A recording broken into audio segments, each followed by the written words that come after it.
Well, as long as council's okay with that, which I assume they will.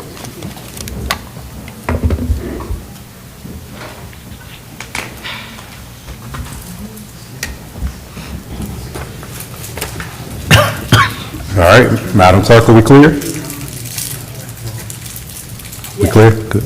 All right, we'll call this meeting to order, and we'll begin the evening with public comment. I don't believe we have anybody signed up, but is there anybody that wishes to speak during the public comment period? All righty, seeing none. Moving on to updates from council, if there are any. No updates? All righty. Thank you for the FAPA dinner, Oh, yeah. lining that up for us. We really enjoyed it. You're very welcome. Thanks for everyone showing up, too. That was nice. All right. Anything else?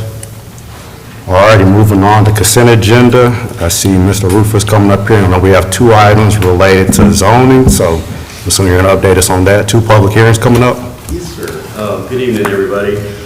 Just a very quick overview ahead of this, because I know these are consent items, but I just wanted to say a quick word to just kind of give you a heads up about the rezoning request, because it's one of those situations where once the little red Z signs go out, you never know who's going to catch you in the store or whatever and ask a question. We do have a rezoning request, which is odd these days. We usually get conditional zoning requests, follow similar procedures, but this is just a straight up rezoning request for 9 parcels over scattered between Cane Creek and Presley Hill Road. In your packet, there's a little vicinity map that just will orient you to the location. Kind of the ground zero for this one is the former A1 Tire property, and the lawyer that's representing the Youngbloods that own that property also had reached out to other surrounding property owners after a lot of discussion with us. So basically, they're looking to rezone those from R2 residential to something called Neighborhood Business District. That once upon a time when we put the overlay, approved the overlay about 10 years ago, this whole area, and next month I'll have a copy of the zoning map included in your packets just for you to have as a reference. This area was included in a sort of a sub-precinct of that overlay intended for future neighborhood business use. So the planning board did hear this in November, and they unanimously recommended the rezoning. We've so far had no opposition expressed to us, and despite letters going out to property owners. Again, we'll be getting a legal ad out in the paper ahead of the public hearing, and again, those little red Z signs will go out, which those sometimes prompt some calls from people asking what's going on. Not a situation where there's any development proposed. Again, this is just a rezoning request, and it's an odd mixture of some existing grandfathered commercial properties, a few residential properties, and all the owners collectively have come in under the umbrella of this one rezoning application. So I can move on to the next one real quick unless there's any questions. Can you go over real quick what that neighborhood business district comprises? It's essentially intended to be sort of lower impact commercial uses, obviously more intended to be neighborhood oriented business, and it also does allow higher density residential. So this fits into. Oh, okay. It's adjacent to another sub precinct of the overlay that's intended for higher density housing almost exclusively, and then kind of transition to this neighborhood business district area, which then in turn transitions into our core area right here. So this is kind of a first real test case of someone that's come about to ask for rezoning for this. At the time we did the overlay, there wasn't a real desire to kind of, proactively rezone anything as, prompted by the town, but rather there was the desire expressed to let things kind of work out over time on a case-by-case basis. So this will be a good test case for seeing the future direction of that area. So it sounds like that in that area, this neighborhood business district won't be any more restrictive at all. It'll be less restrictive in a few ways. Yes, it would allow commercial uses where Right. they aren't previous, and part of I think one of the main things that prompted it was the A1 Tire sat vacant for so long. They have now subsequently gotten a new mechanic use in there, which that was grandfathered. Ironically, auto repair would not be permitted under neighborhood business, but I mean, that use would stay grandfathered as long Right. as it continues. But it would just open up that range. This is also includes the old, I think it's a dentist office. Right. And then, so it's, I think way back when I started, there had been some discussion on whether to just extend C1 zoning, but that was perceived as being a little too high intense of commercial uses, and that's when we enacted the land development code, drafted the neighborhood business district, and it just hasn't really appeared on the map yet, except in a couple of conditions. And who of the neighbors do you give out notices to? Just people that touch it, or? We do the immediately adjacent property owners, and we do go across the street. So Okay. it's kind of a little ring around it. So. Do you know any idea where they want to put in there, or what's going to go in the future? There's not really any development proposed. This being more of a straight-up rezoning is just oftentimes, for future marketing purposes, like if they ever decide to sell, it can be marketed or, by a realtor with a bigger range of uses. Like, I don't know, it took quite a while for that A1 Tire to fill in with a tenant, and they did get the application for the rezoning, even though they got a tenant in there, but it was just a difficult property throughout the wait for a mechanic. We can't allow a non-conforming use to go in place of another non-conforming use, even if it's a lesser intense use. Like, I think we had a vet ask questions about it and say, we can't let one non-conforming use turn into another. But with that neighborhood business concept, it would open up the range of possibilities in the way that a realtor could then present it better and not just have to scour the bushes for another mechanic or whatever. I think we're ready to move on to the next item. And then, the next one is just as it relates to, there's been a couple months worth of discussion with planning board about the M1 zoning district, which is our manufacturing or industrial zoning district. And we needed some clarification on building height allowances, not prompted by any inquiries from a prospective industry that wanted to come, but more the Partnership for Economic Development and kind of their role to recruit industrial development. They'll have, I guess, prospectus from all different firms at different times, and they try and decide whether to put out, packets to try and woo these folks into coming to our area. Got a question from the partnership one day that was about somebody that they were debating whether or not to recruit, and they needed a building height of like 130 feet or something like that, which is way over our current allowance of 3 stories. By our ordinance, a story is 14 feet tall, so that's 42 feet.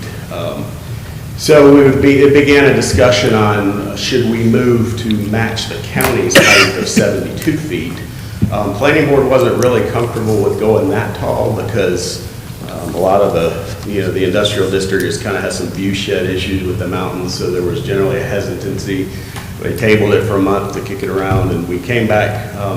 I consulted with the Partnership for Economic Development, and they thought we came down to 56 feet, which is going to be the recommendation that's before y'all next month as kind of a compromise. And Brittany Brady at the Partnership, I'll have some email where she said that generally sounds good, so she understood the view shed concerns. And she said usually most manufacturers aren't needing to go anywhere near the high, they just had some specialized equipment, and she had said they probably wouldn't be able to pursue them anyway simply because even the county's height limit was 72 feet, way over what that firm was needing. So that's kind of a sneak peek of what will be in front of you next month. All right, any questions? All right, we thank you, sir.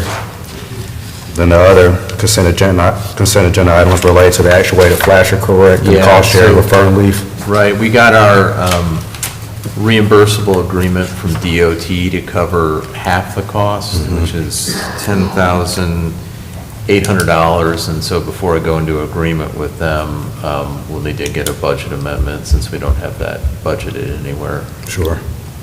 Any questions on that?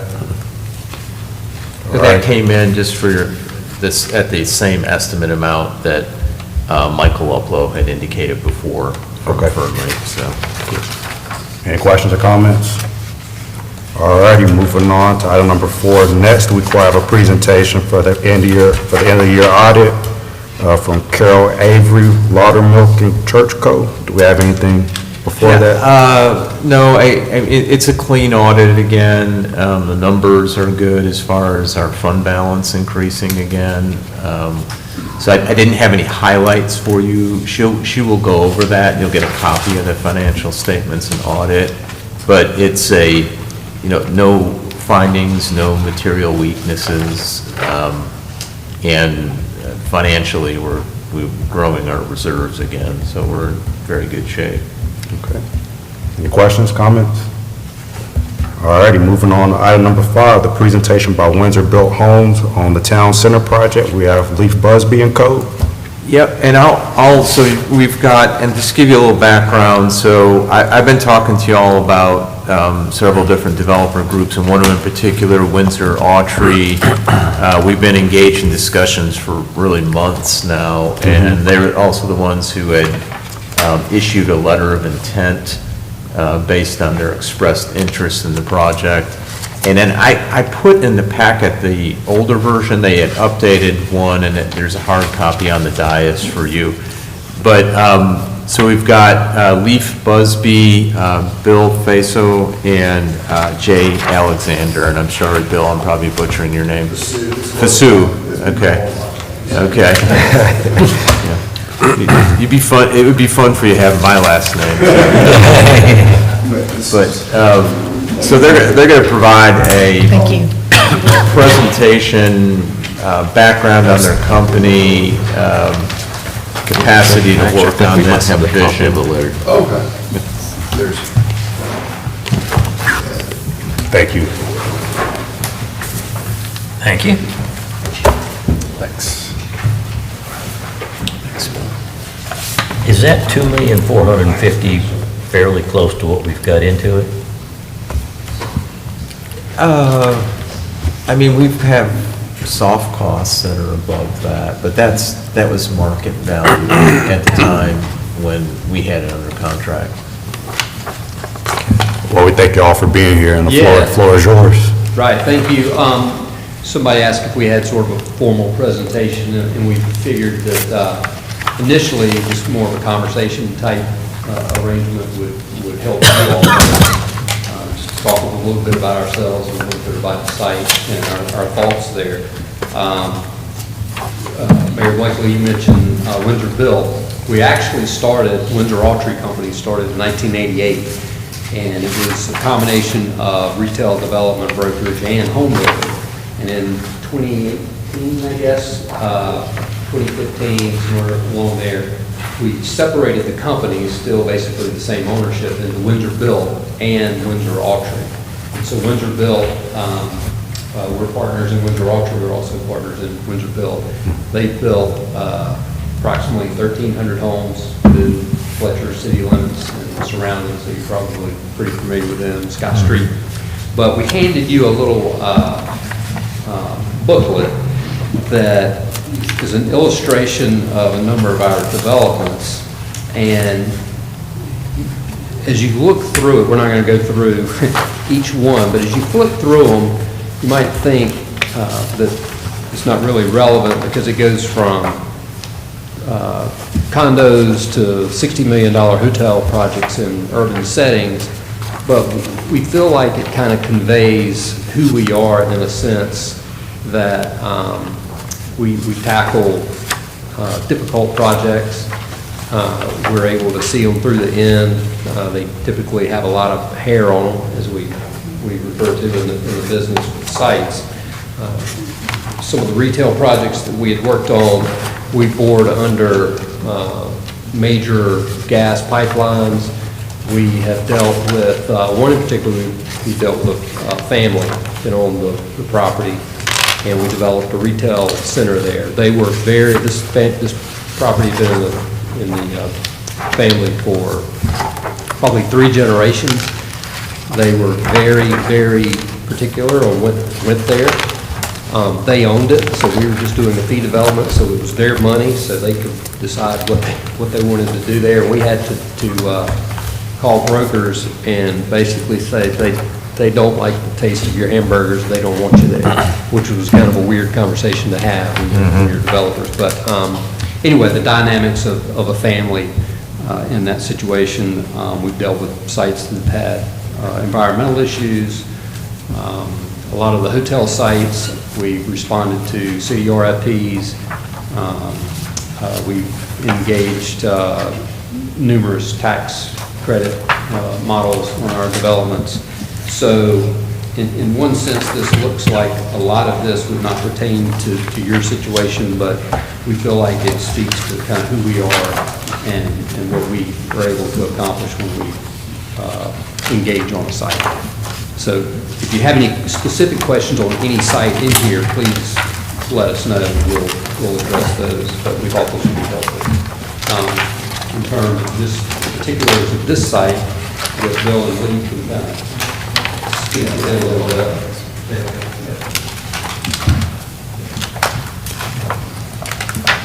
Jay, can we get just another copy of the presentation that you have?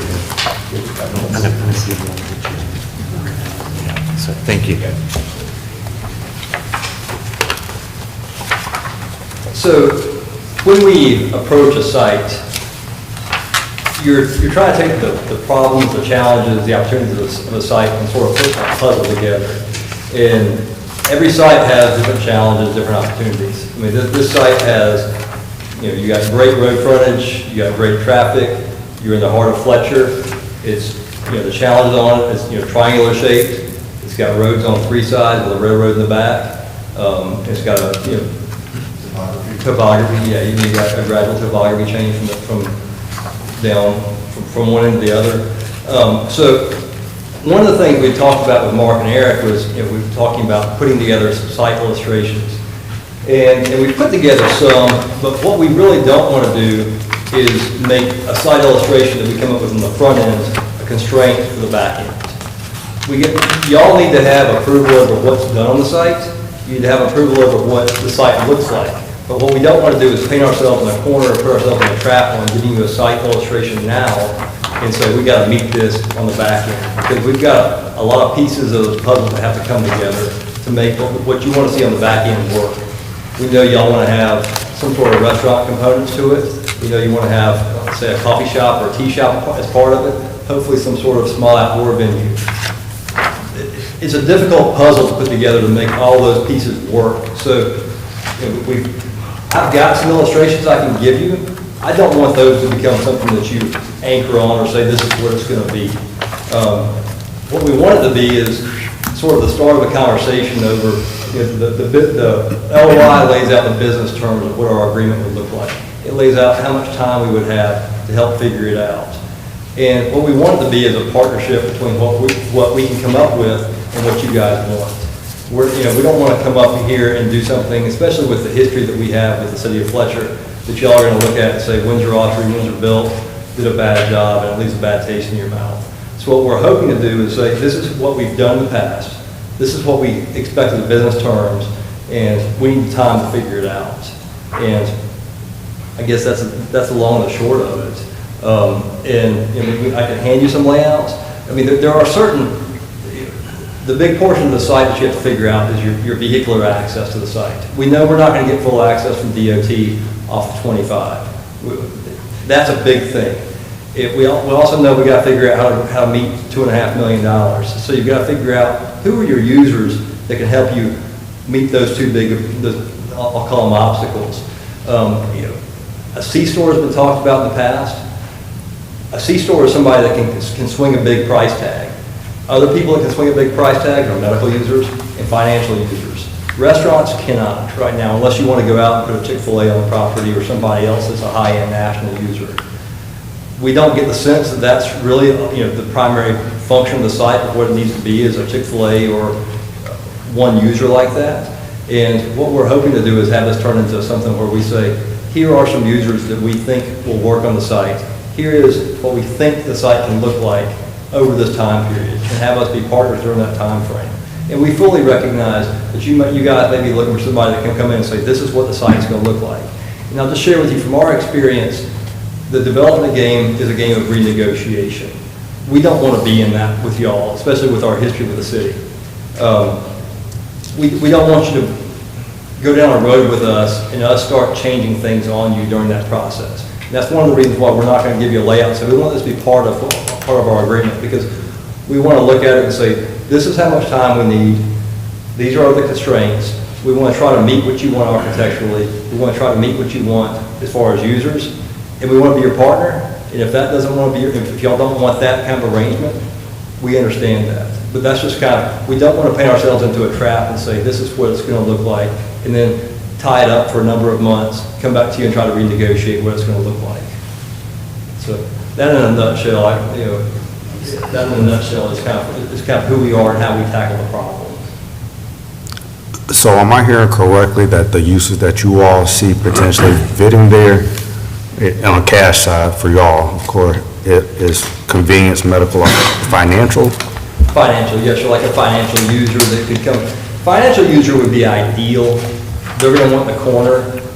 Their dollars per square foot are probably going to be higher than anybody else. C-store, we know they can pay the freight. You know, one of the challenges right now in the development world is interest rates.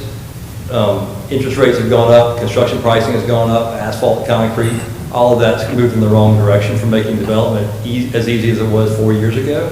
So there's a lot of development challenges that we're going to have to put. A C-store, we're confident that we could, I'm not going to say that, we're positive we could get a good C-store there, because we want the C-store to match what y'all want. So when you start putting those constraints on it and start backing up the C-store to the road rather than putting the pumps out front, a number of them are going to choke on that. So the financial institution is probably who we would like the most to put most of the cost on, and then you start skinning the rest of it around that. So, you know, hopefully we can work our architecture around that. A national group is who's going to be able to pay the most. They're going to want specific architecture, they're going to want to be standalone. We've got to try to figure out how much wiggle room we have with them and try to get what they want and what y'all want and what we want on the site. And personally, I understand what you're saying right there, but we also have to answer to the citizens as well, because another bank within a quarter of a mile, there's 3 other banks already here, they're gonna say, why ain't you put another bank here? Yes. And this is what we want as town and stuff like that, family-friendly restaurants, stuff like, it's small, local shops and everything, like you're talking about, you was hitting home.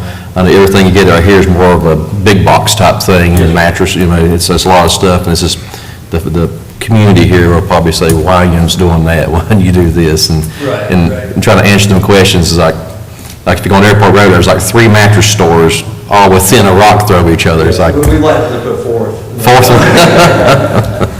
That's the one business we haven't been able to figure out, is the mattress business. Probably the wrong town. Ma'am? Probably the wrong town. We'll send you on down the road. I guess, the last year, we've done 2 restaurants, currently finishing up a 3rd, starting a 4th right now. Restaurants it's a tough business right now for a restaurant to be a cornerstone of your financial model, unless it's a national chain, which we don't think is probably what fits here. It's also a traffic concern, because we have to, DOT, we know of the issues with the site from the previous owner or the previous potential developers. Right. And more than likely, we're only going to get one right in, right out off 25. So it's going to be coming off of East Fanning on a road that's not parallel to the railroad. A Starbucks and stuff, they will not like that, because traffic, ease of access is so important to them. So, a financial center, it doesn't have to be a Chase Bank or whomever, but we also involve dental offices. It could be, we've done some MD 360s in Greenville, which is part of the Prisma hospital. It could be a 2-acre hospital in and out center. There are a lot of things. The benefit of having the medical is the trip charges, or the traffic is not as bad as, say, a Starbucks or a C-store.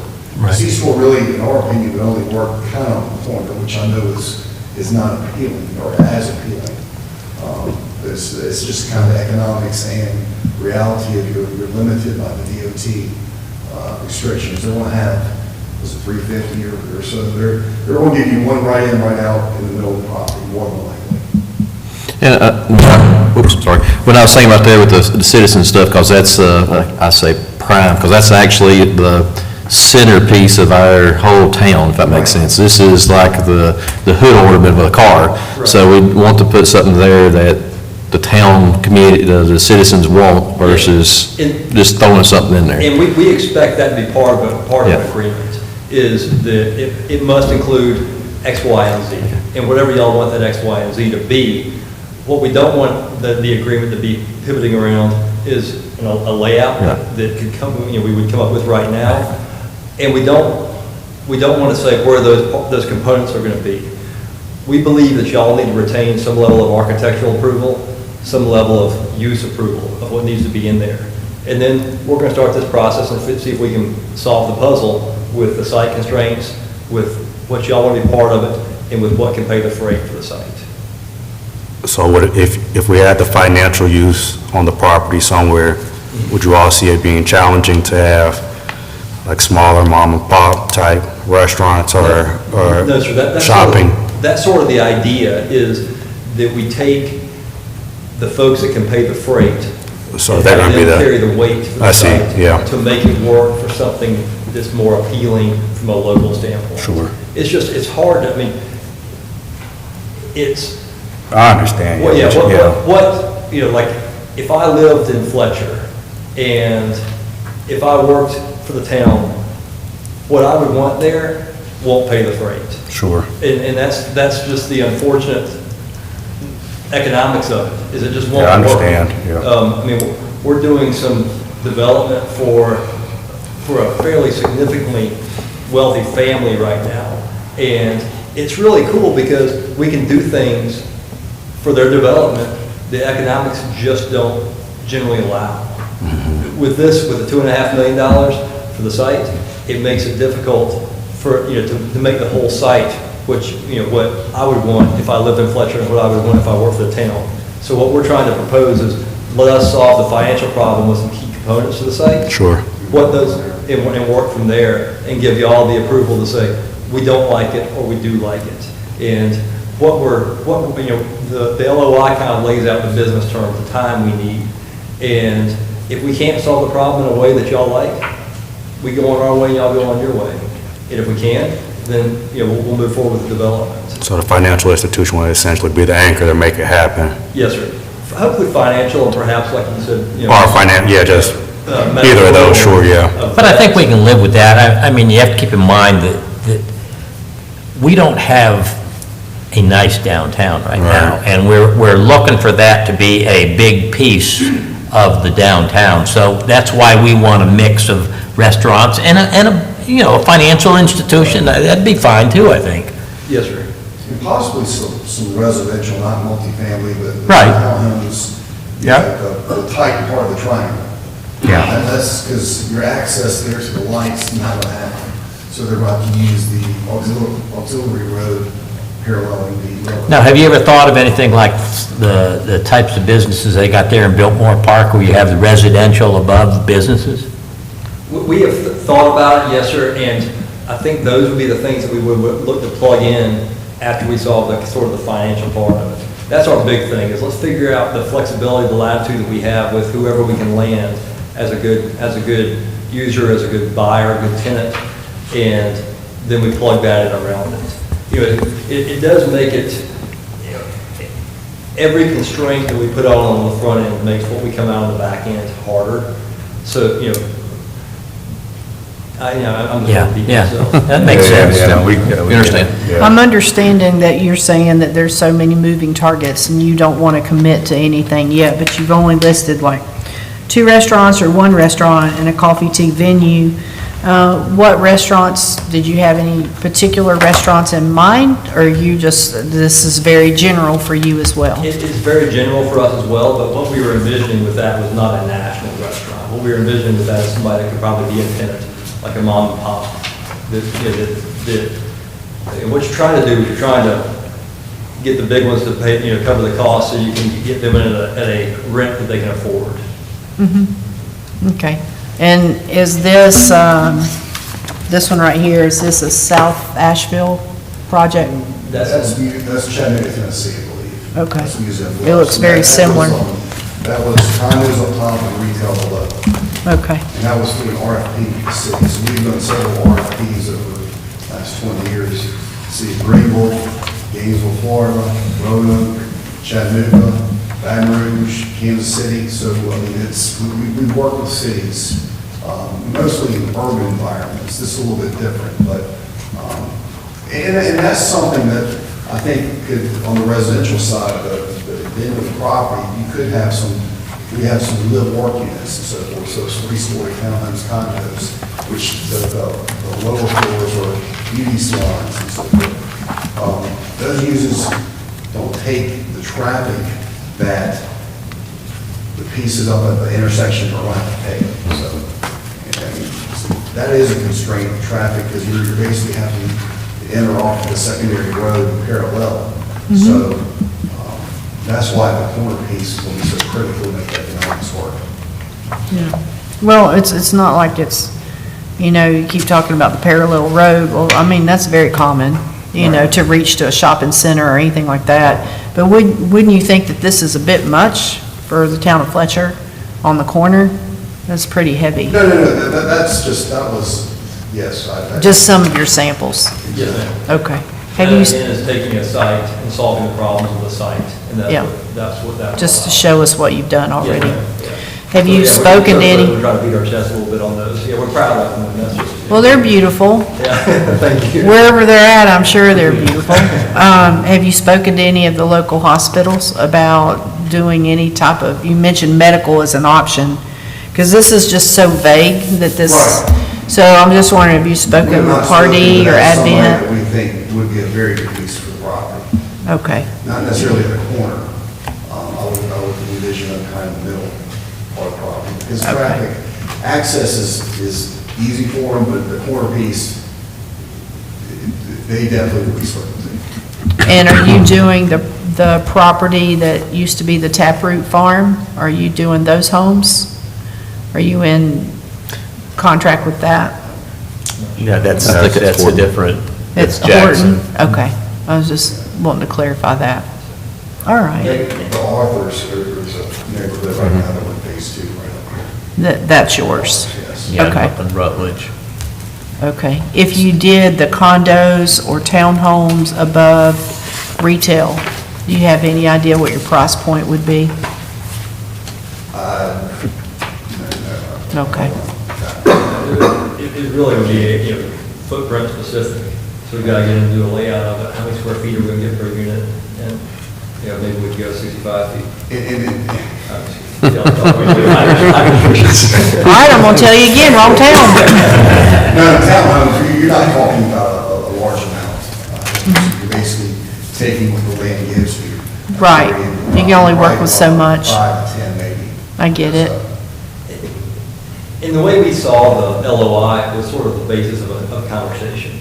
If y'all want to put more specifics in there about what you want to see on the site, then we're fully open to that. And I'm not going to say that we can do it, but if y'all have something that you want to put in there, we'll either do it or we won't. And we'll tell you, hey, we think that this can work, or we don't think it can work, and we'll go off. We want to tell you that before we go into the agreement. What we want in this agreement is something that we're very confident on the front end that we can meet. So, yes, we are intentionally vague on that, but we are willing to give y'all some approvals in there that we hope will serve as your protection for what you want. So, if you have some specifics in there, let us know what they are. And we should be able to digest through that pretty quick and say, yes, we feel like within this footprint and with these constraints that we can make that work. Well, I know you have the authors project, but I feel like what we need is we need more housing that would be sufficient for first responders or law enforcement or firefighters or service people. And I know that doesn't put you at a price point that you're interested in, but I really don't feel like we need $1 million condos or even $500,000 or $700,000 condos. I know we've got 2 or 3 projects in Henderson County that fits the bill, and I'm sure we'll have people that will move into the area and gladly buy those. But meanwhile, Right. You're speaking to a subject that's near and dear to my heart, affordable Okay. housing. I work with an organization out of Greenville that's what we do. We build affordable housing. It's a nonprofit. Nice. it's a huge, I mean, I feel like we work so hard and we don't move the needle. We do move the needle, but, you know, it's a very difficult thing to move the needle when you put a $2.5 million price tag around it. Yeah. And you start, I mean, especially if you try to go vertical on it, unless you have a really big project, if you go vertical on it, that's the only way you can really, I won't say the only way, it's the only way we've found that you can make the economics work for a multifamily site is if you have more than what we put on that site.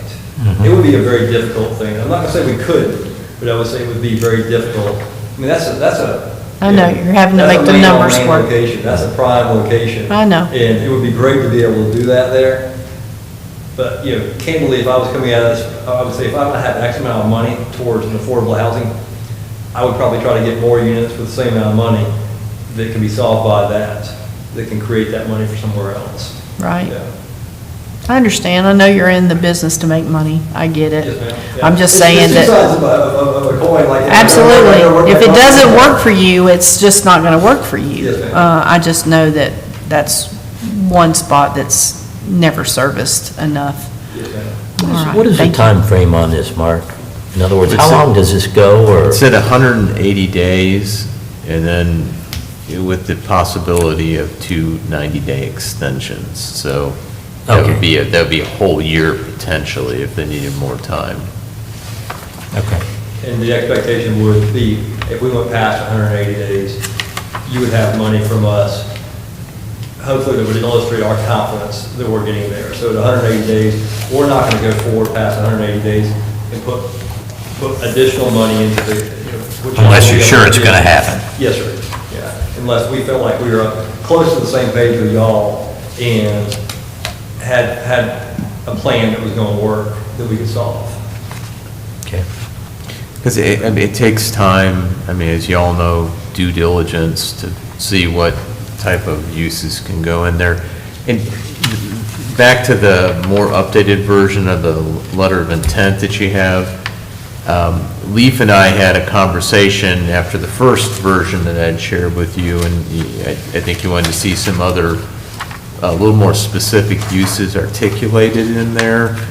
And, you know, after a long conversation about, you know, we're trying to get uses for the property that are destination, maybe entertainment, a little bit more focused. And this is based on what we've been trying to do for years and feedback from the public on it through a couple different methods, surveys, that restaurants was definitely one of the types of things. So that's how that got in there.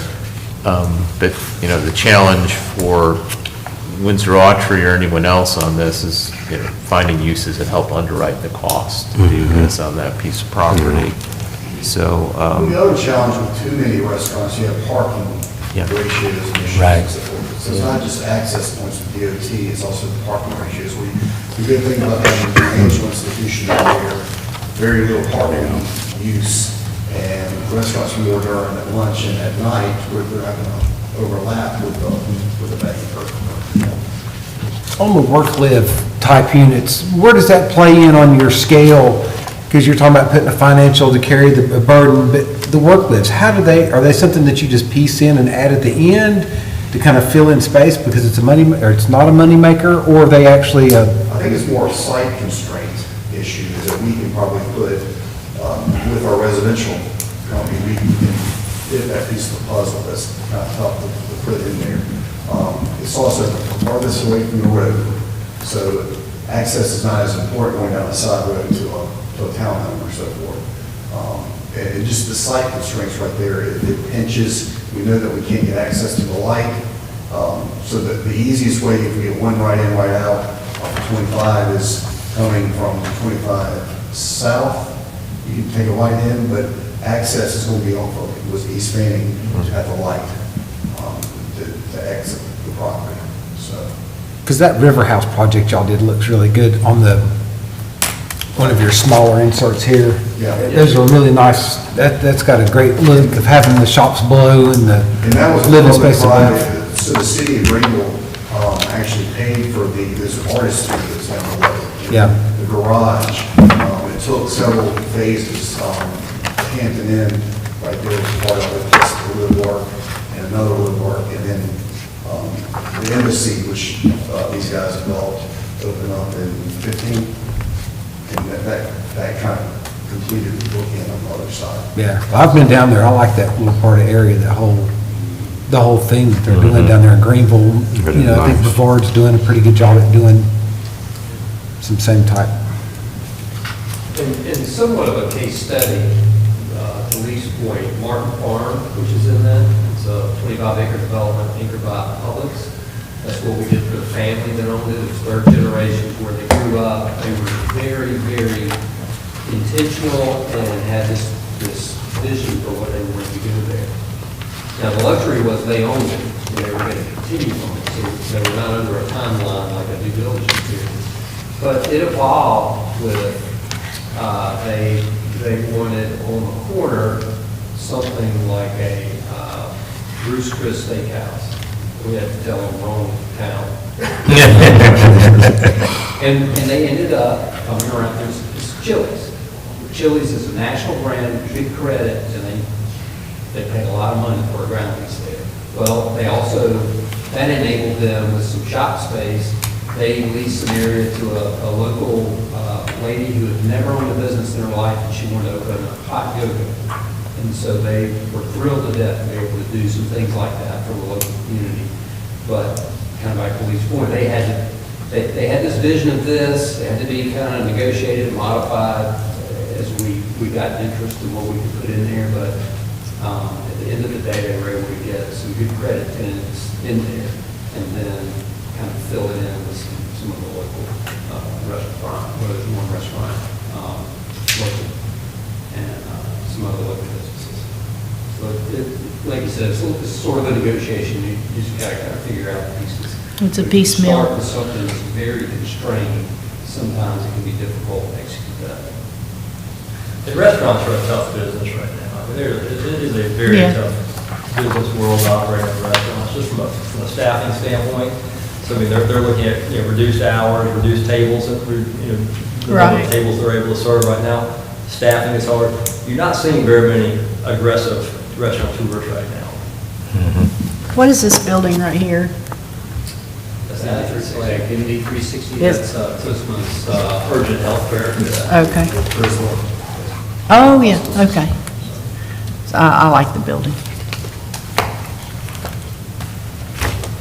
Well, do we have any other questions or comments? Where do we stand with the other people we've been talking to? Next Monday, so at the regular meeting, Brad Goodson with the Carlin Group is going to be presenting to you. And it's not on the agenda here, I was going to mention that, but you'll get a revised agenda for next week that'll list them on there. And the third one, I don't have anything scheduled with them yet. I don't think they're far enough along. That's the Magnolia. No. Is that Beverly Haynes? That- Or yes, NAIA? Yes, NAI, Beverly Heights. And just one other comment, some of the Sure. discussion on this, our prior developer, we put together a public-private partnership on this, and kind of what that denotes is local government putting resources in partnership with the developer, and the reason is to try and get it over the finish line there, if you will, with having the resources to underwrite the cost better to get maybe some things that might not be able to happen there on their own, like the restaurant use or uses. So, and that's what we had in place with the prior folks, so. Right. So this one says that the town will put in the road or contribute. What does that mean, contribute? Does that mean you'll pay for it, or you'll Well, share it? that's something that would need to be articulated better. Okay. And I did comment back about that, is contribute part of the cost, or is that contributing Yeah. all of it, or, and that's something that to be negotiated. We're in discussions with our prior developer about using Power Bill funding for Yeah, constructing a road. and ultimately, I think it was gonna be just general fund monies, but I mean, you agreed to put 150,000 in under our prior development agreement for construction of that road that would have run parallel to the back of the property. Okay. All right, any other questions or comments? When do you envision us making a decision on stuff like this? You know, hopefully, if things can move along well and you get a better idea after hearing from, our other party in a month to 2 months. Okay. Because there's probably going to have to be some back and forth negotiation to make sure you're comfortable with the terms. Right. And remember, this is a letter of intent. It is a form of an agreement, but it's not a full developer agreement, which our developer agreement would really get at the point where we've got a list of things, and they've talked about them, and you have to be comfortable with, these are the general parameters of what we want. And can you do this? Yes. And within that period of time, and then there's earnest money and things like that. But by then, they'll probably have a better idea of more specifically what might go on the property. Yes. Okay. Sounds good to me. I would just say, the only thing in closing, whether it's us or whether it's a different developer, these things take time. And it's just, it takes more time this year than it did 10 years ago. Yeah. And just, I mean, it's going to evolve, and just choose somebody that will evolve in a direction and, in concert with what y'all want. Sure. And we're lucky that the town is in a situation right now that we don't have to rush into it. Yes, sir. Yes, sir. Yeah. Well, we thank you all for being here this evening. That's an impressive resume. Thank you. I like your Yeah. book. That's, Thank you for Thanks. giving us an opportunity. Of course.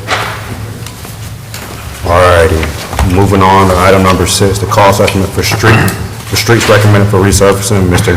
Kathy from McGill Associates will be here next week with the cost estimate. Yes, Mayor, and we'll have the cost estimate later this week, and I'll forward that on to you as soon as I get it. I think Thursday, Friday this week, we're supposed to get it. Okay. So he'll hand out copies, or we'll have it on the dais, but I'll email it to you as well. Okay, and that's for Snowball Lane and Continuum Drive, That's right? correct, yes. Whatever went into that building at the end of Continuum? I can't think of the name of the company off the top of my head. Oh, man, I was just back there not that long ago. Well, at one time, it was going to be that car battery company and... Oh, that was a long time, yeah, that was a long time ago. I want to say it's like business corporate office for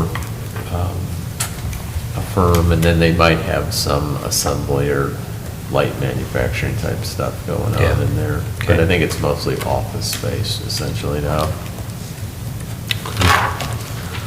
Moving on, item number 7, next week, Mr. Greg Walker will be here for a presentation on the use of the pickleball courts.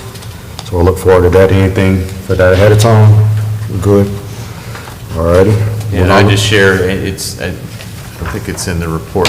He met with Parks and Rec Advisory Board and the gentleman who had come and made that request. Okay. So, All right, we'll look forward to that next week. Item number 8, the proposed schedule for next fiscal year's budget process. Mr. Manager. It feels like Groundhog Day here. We're talking about this again. So generally in December, I try and bring a timeline for the budget process for the coming fiscal year. So our new fiscal year, it would start in July of 2024, will be the FY 2024-2025 fiscal year. And I have a table here that's attached to this in your packet. And, it essentially starts out with a budget work session in January. We typically try to do this at the regular meeting in January, which would be January 8th. I was proposing at 4 PM. We've been doing it about that time. Yeah. And then break for dinner, and, we'll have some dinner brought in, and then go into the regular session at 6, and that usually gives enough time. And again, the kickoff kind of budget work session is really just to get some updates, information on things that have been implemented to this point with the current fiscal year, capital projects, anything service related, and then talk about big picture things that department heads might be looking at for the new year.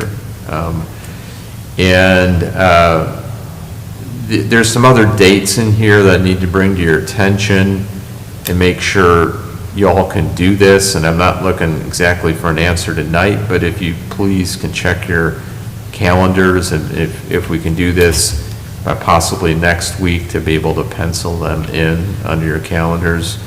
Other than coming early for the regular meeting in January, the March 19th meeting, that would be the budget workshop where the department heads present their full budget request. So that's March 19th, starting at 8:30. We basically block off the day. It doesn't necessarily go all day. We've usually been able to get done by early afternoon. Depends how it goes. And then the next kind of important date would be May the 9th, which is when I present the recommended budget to you. And we do that kind of as a block off the day. It doesn't necessarily take all day. We've been doing it within a half to 3/4 of a day to go through all the items that I would recommend within the balanced budget at that point and get your feedback on it.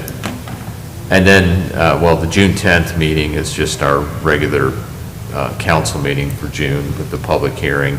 But the key dates here are being able to come at 4 for the January 8th regular meeting, and then March 19th, being able to block off that day, starting in the morning at 8:30, and then the May 9th. What time on the- I don't have it. Usually we start at 9, and I'm sorry I didn't put that in here. Okay. And we've been meeting, if you want to continue to do that, for breakfast at Costa's, or we can have it brought in here. So like meet at 8 for breakfast and then start here at 9. If that works for people. Jim, do you have, yeah.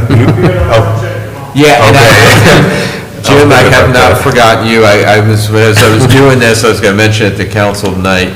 I'll email Jim this proposed schedule. You have the agenda, right? Yeah. Oh, and you've got the whole packet. Okay, you got that. Okay. Yeah, I sent it to her. Oh, that's right. Okay, good. Yeah, pretty good. Thanks. So does the media stuff look okay? That looks good to me. You talking about all the dates? I'm good with that. Yeah, especially especially the immediate ones in January, and Yeah. I guess March 19th was a little less immediate, but Yeah, I'll just add on that May 9th for the budget retreat presentation, I'm 8 good for all that. breakfast, 9 for starting. I'll just add that to the table here. And then I'll just double check next week, y'all are still good with these dates, and put them in, so. Okay. So please check, and we'll be flexible on that. I just remembered back when I was first got on council here, these budget retreats, we would start Friday night, go all day Saturday, and half a day on Sunday. Takes a little time to chisel them stones, I guess. That was before Heather got into it and smoothed the whole process out. Mark helped out quite a bit. thank y'all for, Got it down to an art now. thank y'all for refining that for us now, Yeah. for sure. Yeah, remember, that retreat out in Black Mountain, Price Mountain? Times have changed, yeah. Jim, you okay with that, January 4 p.m.? Okay, Thanks. all righty. Anything else on that item? No, sir. All righty, moving on to your comments, Mr. Manager. Okay, thanks, Mayor. So, I don't really have anything new with the Crown Castle, the small cell wireless facilities. I would have thought we would have got a response back from the last representative from the company that we met with. So, we met with some of Jeff, I forgetting Jeff's name here, I got it down in here, Jeff Jeff Lava from Crown Castle. November 8th, we had done a Teams meeting, Eric, Jabo, and myself, and he had, and I share this, and I'm sorry if I'm repeating some of this, at the November meeting, because we had just talked to him. The one alternative site was on Underwood Road, and we just wanted that a little more precisely where on Underwood, and we believe it's actually on the Buncombe County side. And then the other was the one outside of Windsor Forest onto Fanning Bridge Road, and it was closer to the Scarlet Drive Fanning Bridge intersection. And they're actually looking at possibly going a little further, south or southwest there on Fanning Bridge Road, so it may not be at that intersection. And then the last thing he mentioned was they were willing to do some type of public meeting to present this to any residents who want to hear about it, which I would think, in particular, anyone who lives near where these are going to be potentially placed, if they had concerns to hear about it, as far as why, safety, all those things. And I'll follow up with them, because I just haven't heard anything back, and I don't know what's going on at this moment, other than they never respond back like most things when they say they're going to. So anyways, I'll follow up with them on that and see if I have any other information. And I shared after the last meeting with some of the residents in Windsor Forest that what the current situation was. So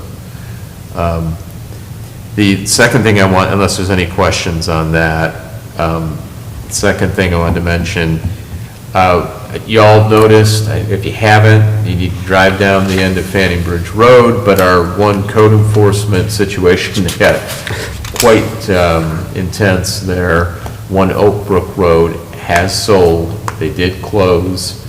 Our police were able to remove trespassers from there, and then the company that bought it set up, I think there's actually a dumpster out there, but you'll notice a big difference.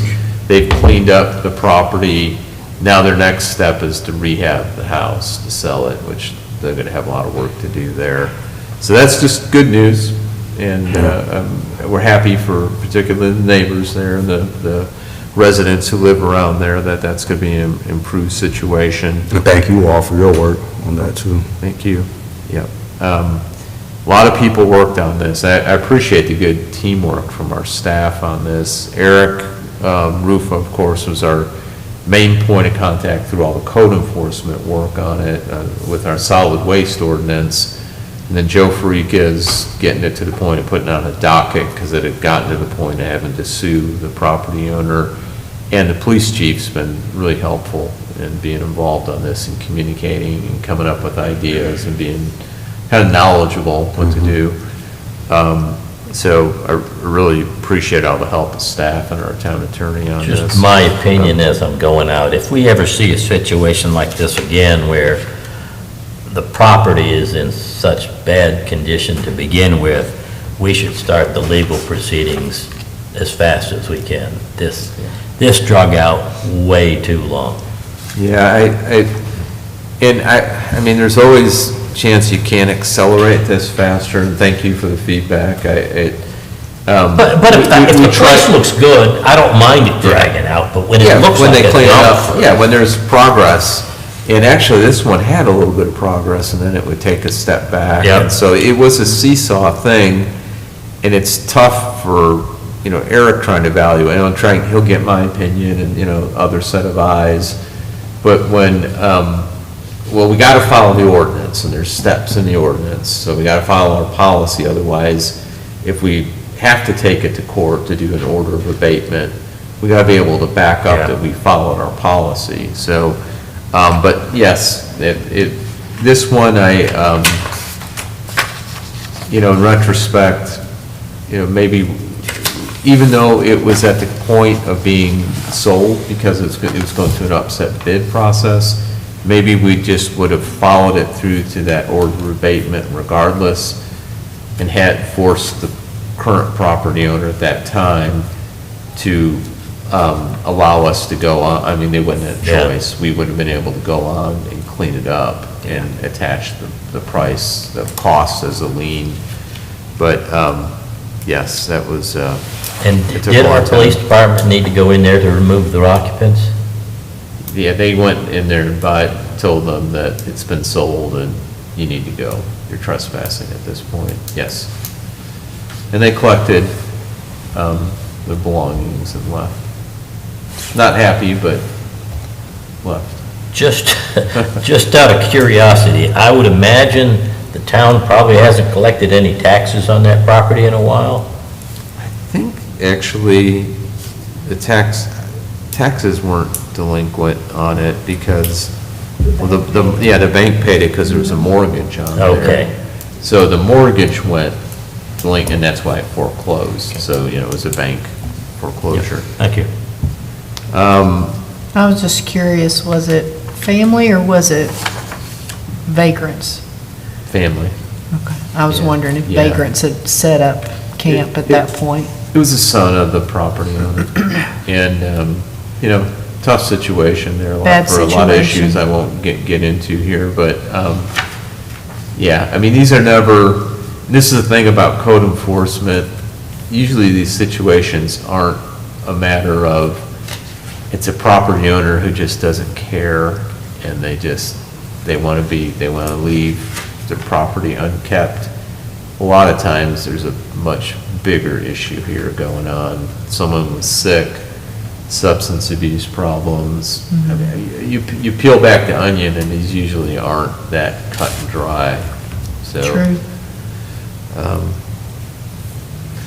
So, if there's no other questions on that, the next thing I wanted to share, and I've emailed you information about this, but we had a resident earlier in the year who had approached the police and then me about guardrails along some portion of Jackson Road, on that side that where Livingston Farms is, and they had a car that had crashed, come off the road into the backyard, and understandably, really scary. It's a You know, real- you- you it's a could- steep Absolutely. bank. Yeah, you could have been, he could have been back there, or his family, when that happened, and kind of like what we had on Rutledge Road at one point, that we, guardrails for Stafford Crossing.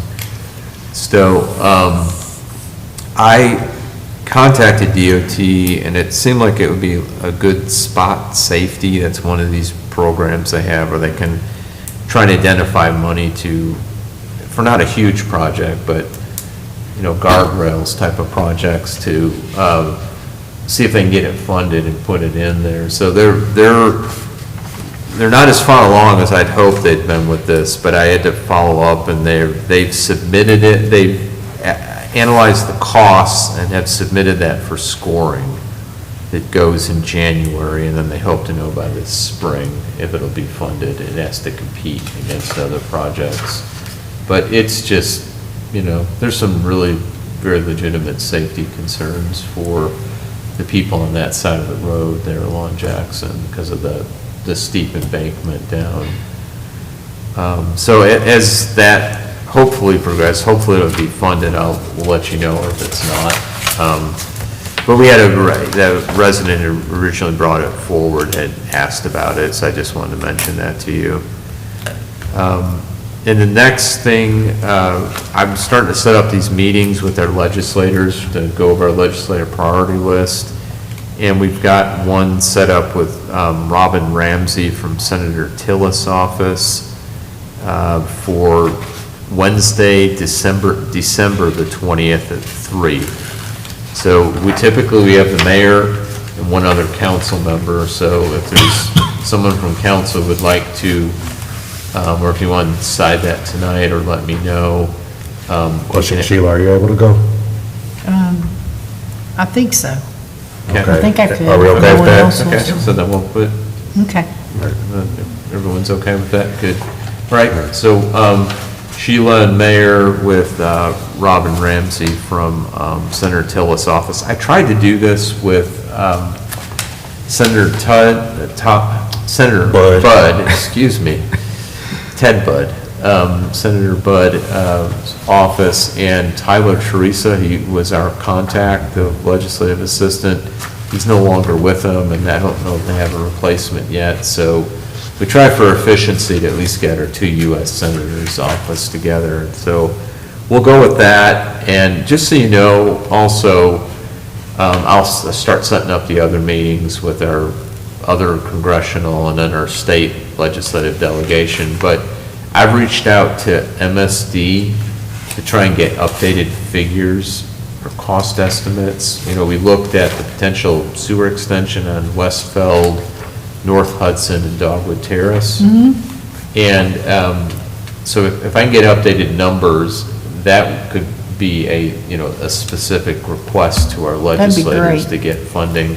Because that could be, if we're really going to work on trying to get sewer to some of these unserved areas, that, would be probably the most logical first one. And you had about roughly half the residents in there that were interested in tying on. And it's a neighborhood that has a lot of problems with septic issues, so it makes sense for a lot of reasons.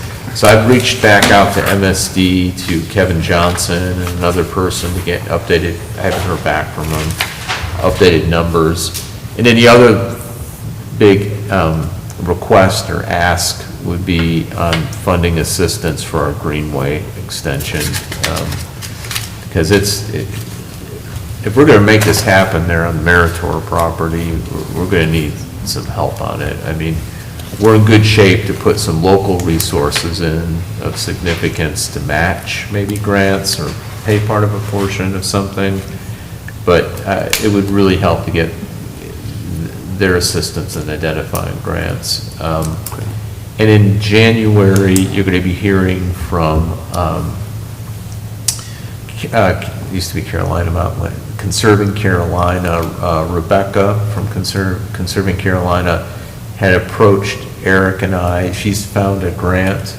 It's a $500,000 grant, or it's a matched, $250 is the max on the grant, but it's a dollar-to-dollar one, so it'd be a $250,000 match for Greenway building or extending, and maybe look at a smaller leg on the Meritor piece. So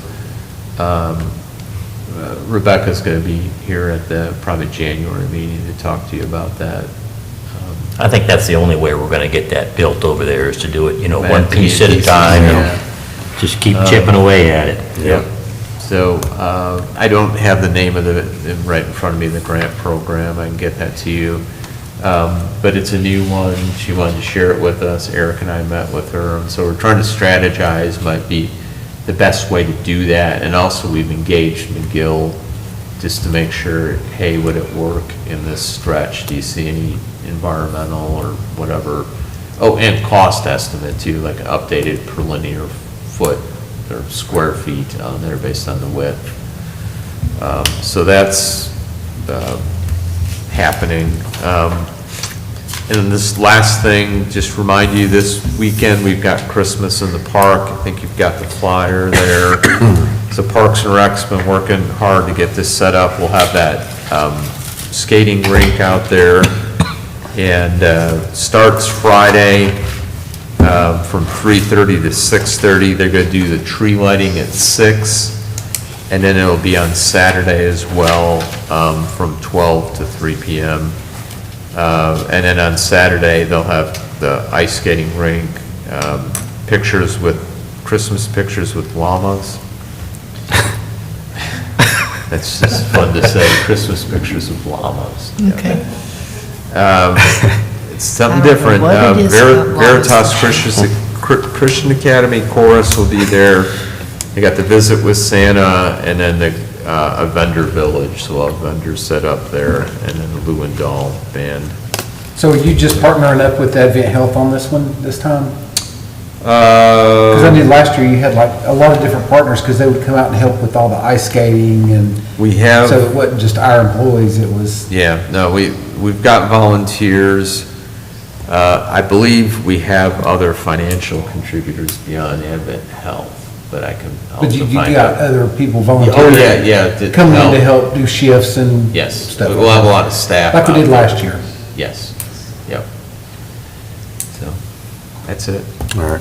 Well, you made me think of a question. Okay. What's the status of the budget allocation from the General Assembly about the body worn cameras? Have we received Thank those you funds, for- or? Yeah, thanks for asking about that. So, yeah, we got notified, and it's covering the entire cost of our Yeah. purchase, which is great, it was over 230, 240,000. And so it's covering the body worn camera and then new in-car cameras. So Right. these things will be synced up. And our in-car cameras were getting old, and we were having to start replacing them. So it's been approved. They do it through a grant through the Office of State Budget and Management. Okay. And we've got some initial notification. We got notification from the our state representative's Yeah. office, Representative Balcom's office. And then they're given instructions. It'll come through a grant, and we get reimbursed on that. But it's been approved, and it's moving forward. Okay. And these are going to be automatically uploaded to our system differently than what we're doing now, is that right? And we don't have to, it's not quite as intense, or? I'm sure there'll be some. Or it's wireless, upgrades. Yeah, oh, no, yeah, there'll be some upgrades. Already right now, they can come up to the building, and there's some wireless downloads and video in-car. I don't know about the body worn, if they have any video from But it's being stops or linked together incidents. now. It's supposed to be linked together, and I don't know how it's gonna interface or sync up, and that's more of a question, and I can find out. Chief Terry And was do- saying it's going yeah. a whole lot better than what we were doing. Yeah. With less trouble. Yeah, but it was a huge upgrade before, when they could just drive up and it would download it and not have to, take a chip Yeah. or a flash drive or something in there. And it'll have a similar sync with this, and probably better than what we like. But we if they're had linked before. together, then hopefully the whole Yeah. thing, the chest and the Right. car. Right. So, I got And three, then- oh, I no, got go ahead, three Bob. quick- three questions. One, what's the status of floodlights on that sign on the south side of town? I saw the old ones were removed.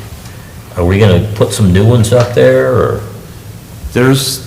you're talking our gateway sign Yeah. on 25 on South, there's lights on it that are along the base of it. Yeah, they're solar. Are you sure? Yeah. Oh, You can't hardly see them. They're not super bright, and Oh, I thought- Because I don't They think they they're need to solid. be, those need to be replaced, because they're solar powered. just old, they're just not bright anymore. They're old. But I thought, when I drove by the other day, I looked and they were completely gone, and new mulch was put around the Oh, well, they bottom. might not have been installed back in, because they were doing landscaping around the bottom. Yeah, I could of see the it, new and- mulch. Yeah. But I didn't So- see the lights anymore. Okay, well, they might not have put them back in until they were completely done with that, so. But they're not, I don't think they're that expensive if we have to buy some new ones. Well, we just No. put them in when we built it, didn't we? Yeah, yeah. Recently. We just, we Yeah, but didn't, we they're didn't, solar, so they don't, Yeah, they I mean, just don't they- last real long. Well, they don't work real super well either. They're not. yeah, bright. the next thing would be trying to get power extended. That'd be a I lot think harder. that would- Yeah, I still think it's that would be not worth the- it. It's, Depends on where we have to go to get it. yeah. Another, another thing is, for anybody that hasn't heard, Hugh Clark's mother-in-law passed away last week. Oh, she did, I'm sorry to hear that. Yeah, she was over 100 years old. and Yeah. Hugh and Pat have been going every single day Yeah. over to the rest home to make sure she gets fed properly and stuff, so they've got to be at the end of their wits, so. Yeah. And then the last thing I had, could you explain a little bit more about the employee Christmas lunch? Well, we've got that set up, it's next week. Tuesday Is the it- 12th. Yeah, at noon, we'll have lunch, watch a Christmas movie, The Grinch Who Stole Christmas, we're planning to watch, and then there's some gift cards, I think we might, some small, like, gift exchange part to that as well. I can get Heather to email you everything on But that. I like to go to it, but if there's a gift exchange, I want to know about it ahead of Yeah, time. yeah, and it's like whoever wants, I'm not sure how that's gonna go, it's like whoever wants to participate, it's $5 on some gift exchange. We might be doing a game with it. Okay. You remember if it's a game, Christine, with I it? think it It's- is, but I yeah. don't know anything about it. Okay. That's all I had. Okay. Well, I have one more comment or I guess question for maybe Mark or Christine.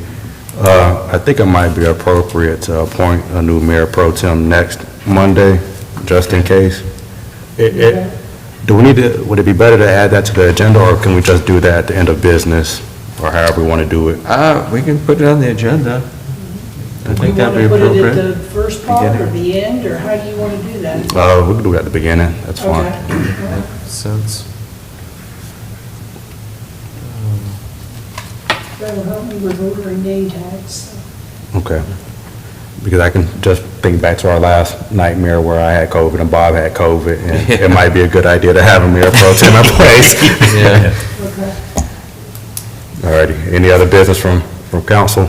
I got one thing real quick. Is there Sure. any way that, on the newsletter, there's a section right there that talks about, you can go to the, click this link to go to the newsletter, click this link for more information, click this link for our Facebook. Can we put click this link to go to our YouTube? Because there's nothing that says anything about YouTube where they can. That's a good That's idea. good. Okay. Does that make sense? Yeah. Definitely. Absolutely. Can we put it in that same section right there?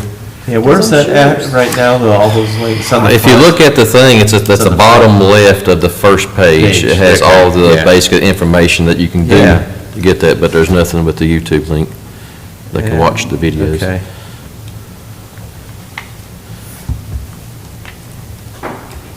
All righty, any other business? Okay, is there a motion to adjourn? Make a motion? We have a motion to adjourn, is there a second? Second. Okay, we have a motion and a second. Is there any discussion? Seeing none, all those in favor of adjourning, say aye. Aye. Those opposed? We are adjourned. While I'm thinking about it, That was a great idea. make a note